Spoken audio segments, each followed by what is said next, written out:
This is the OnePlus 5T. And I know, it's an extremely late review. Think of it more as a final round of applause, if you will.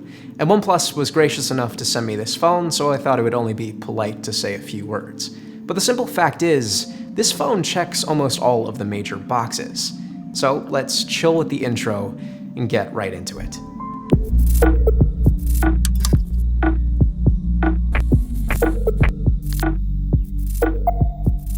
So first things first, let's talk about the design.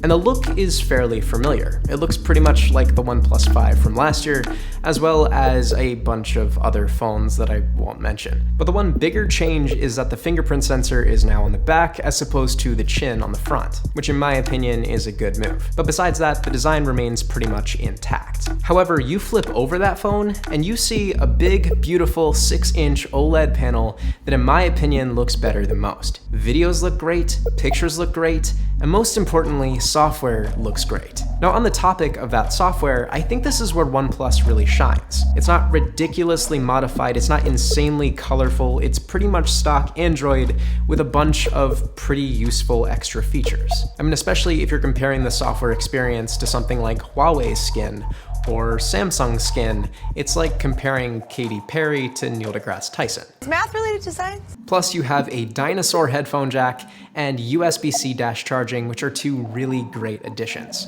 But adding up the simple design to the clean software to the extremely great performance, you get a really solid package.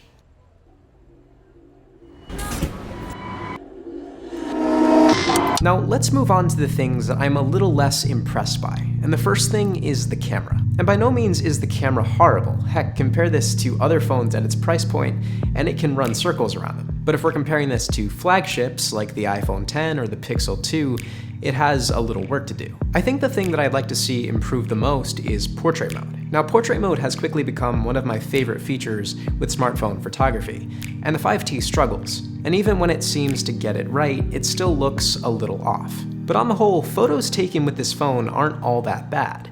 But in contrast to the things that this phone does so well, it pales in comparison.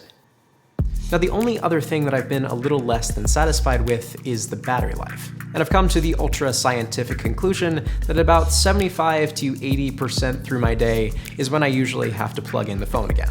But on the flip side, dash charging allows for those super fast charge ups, so in my opinion, it more than makes up for the very slightly lackluster battery life. But that's all there is to say about the OnePlus 5T. It's a super simple, very bare bones Android phone that I can recommend to anyone and everyone. So peace out to the OnePlus 5T, and see you soon, OnePlus 6.